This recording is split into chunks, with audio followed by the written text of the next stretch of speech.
Ya, sekarang kita masuk kepada pendidikan anak usia dini, dasar, dan menengah.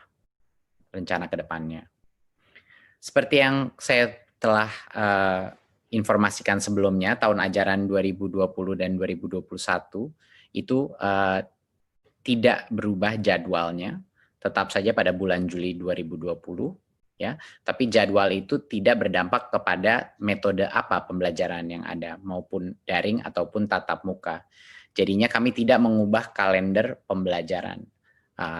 Tetapi kita telah mengambil keputusan di Kemendikbud untuk daerah dengan zona kuning, oranye, dan merah, yaitu zona-zona yang telah didesignasikan oleh gugus tugas yang punya resiko COVID dan penyebaran COVID, itu dilarang saat ini melakukan pembelajaran tatap muka di satuan pendidikan.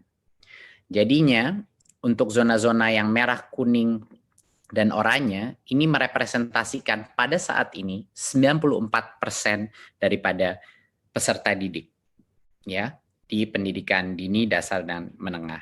94% daripada peserta didik kita tidak diperkenankan untuk melakukan pembelajaran tatap muka. Jadinya masih belajar dari rumah. Ya.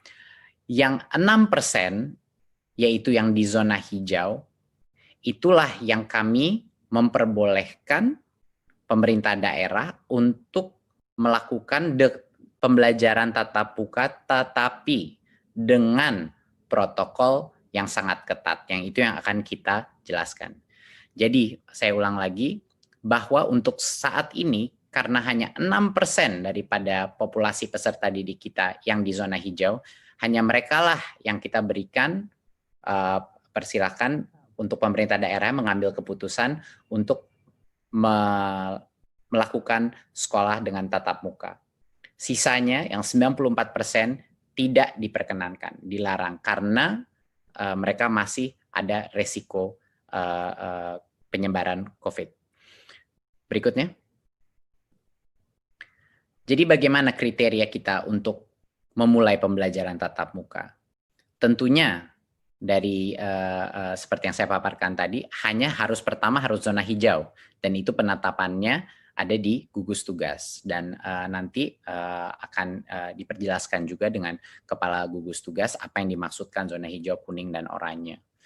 Jadi pertama, kabupaten kota itu harus zona hijau.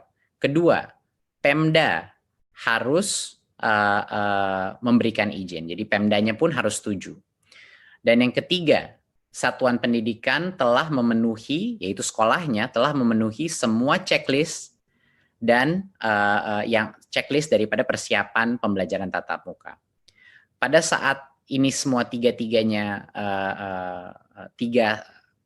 langkah pertama untuk kriteria pembukaan, sekolahnya boleh mulai pembelajaran tatap muka. Tapi ada satu lagi perizinan yang harus dipenuhi, yaitu orang tuanya murid pun harus setuju untuk anaknya mereka pergi ke sekolah pada saat itu. Jadinya misalnya zona itu sudah zona hijau, Pemda sudah mengizinkan, dan satuan pendidikan itu sudah memenuhi checklistnya. Sekolahnya boleh mulai pembelajaran tatap muka, tetapi tidak bisa memaksa murid yang orang tuanya tidak memperkenankan untuk pergi ke sekolah karena masih belum cukup merasa aman untuk harus ke sekolah. Jadi murid itu pun walaupun sekolahnya mulai tatap muka, kalau orang tuanya masih tidak merasa nyaman, murid itu diperbolehkan masih belajar dari rumah. Jadi itu penting. Kita punya banyak sekali level persetujuan untuk anak atau peserta didik itu bisa masuk ke sekolah. Ya, sekali lagi ini hanya yang zona hijau yang merepresentasikan 6% daripada populasi peserta didik kita. Dan zona hijau ini bisa semakin besar, bisa semakin kecil.